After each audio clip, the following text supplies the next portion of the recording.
Assalamualaikum warahmatullahi wabarakatuh. Kami dari kelompok 2 dengan materi teknik pengambilan keputusan dengan kondisi pasti.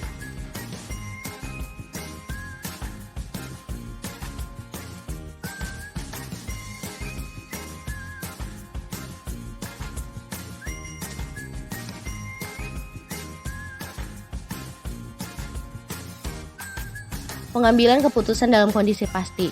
Dalam hal ini, pengambilan keputusan mengetahui dengan pasti konsekuensi ataupun hasil dari setiap alternatif keputusan yang dipilih. Pada lingkungan yang serba pasti, manajemen memiliki informasi dengan tingkat kebenaran 100%, sehingga keadaan yang dihadapi juga menjadi lebih pasti dan hanya satu hasil setiap alternatif keputusan. Dan hanya karena situasi yang akan dihadapi serba pasti, maka hanya ada satu situasi yang akan dihadapi. Dalam hal ini, pembuat keputusan dapat mengendalikan nilai keputusan dengan cara pemilihan alternatif putusan yang tersedia tanpa harus merasa khawatir bahwa keputusan itu tidak akan seperti yang diharapkan. Kemungkinan kesalahan dalam pengambilan keputusan dalam kondisi pasti ini relatif sangat kecil.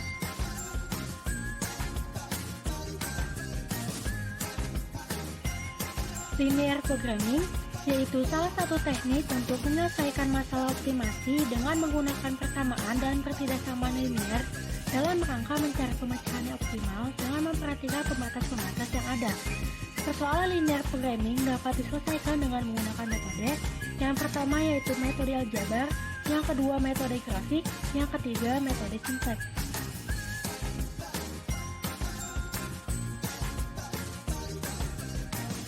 Program linear. Linear programming merupakan salah satu teknik penyelesaian riset operasi. Dalam hal ini adalah khusus menyelesaikan masalah-masalah optimasi, tetapi hanya terbatas pada masalah-masalah yang dapat diubah menjadi fungsi linear. Contoh pengambilan keputusan dalam keadaan pasti.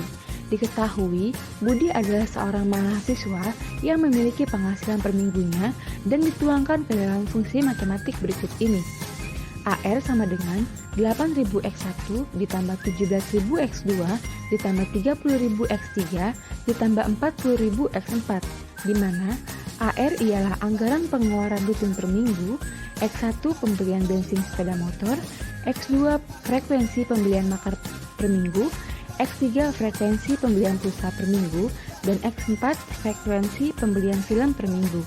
Dalam hal ini, Budi dapat mengendalikan pengeluaran rutinnya dengan cara mengendalikan X1. Hasil keputusannya, yaitu berapa besar pengeluaran rutinnya, sangat bergantung pada alternatif yang dipilih, yaitu kombinasi nilai X1. Pilihlah kombinasi ini akan menghasilkan nilai AR tertentu yang bisa diduga sebelumnya secara pasti. Jika Budi memilih alternatif pembelian bensin 4 liter per minggu, lalu 20 kali makan per minggu, lalu pembelian pulsa 1 kali per minggu, dan nonton film 1 kali per minggu, maka ia dengan pasti dapat mengetahui hasil keputusannya, yaitu AR sama dengan 8.000 dikali 4 ditambah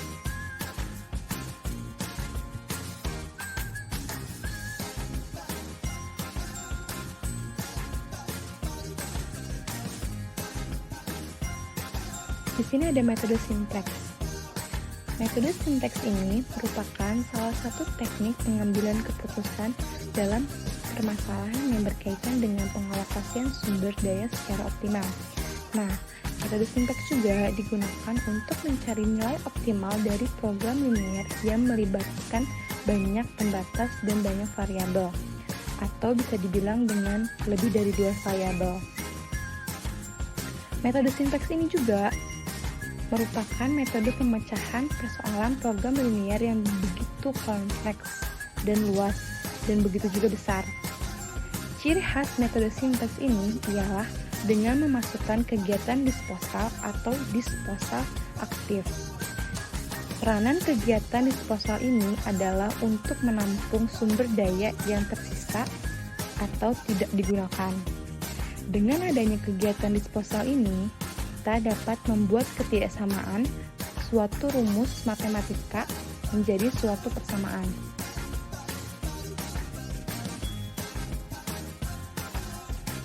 Selanjutnya metode grafik. Metode grafik hanya digunakan untuk menyelesaikan permasalahan di mana hanya terdapat 2 variabel keputusan.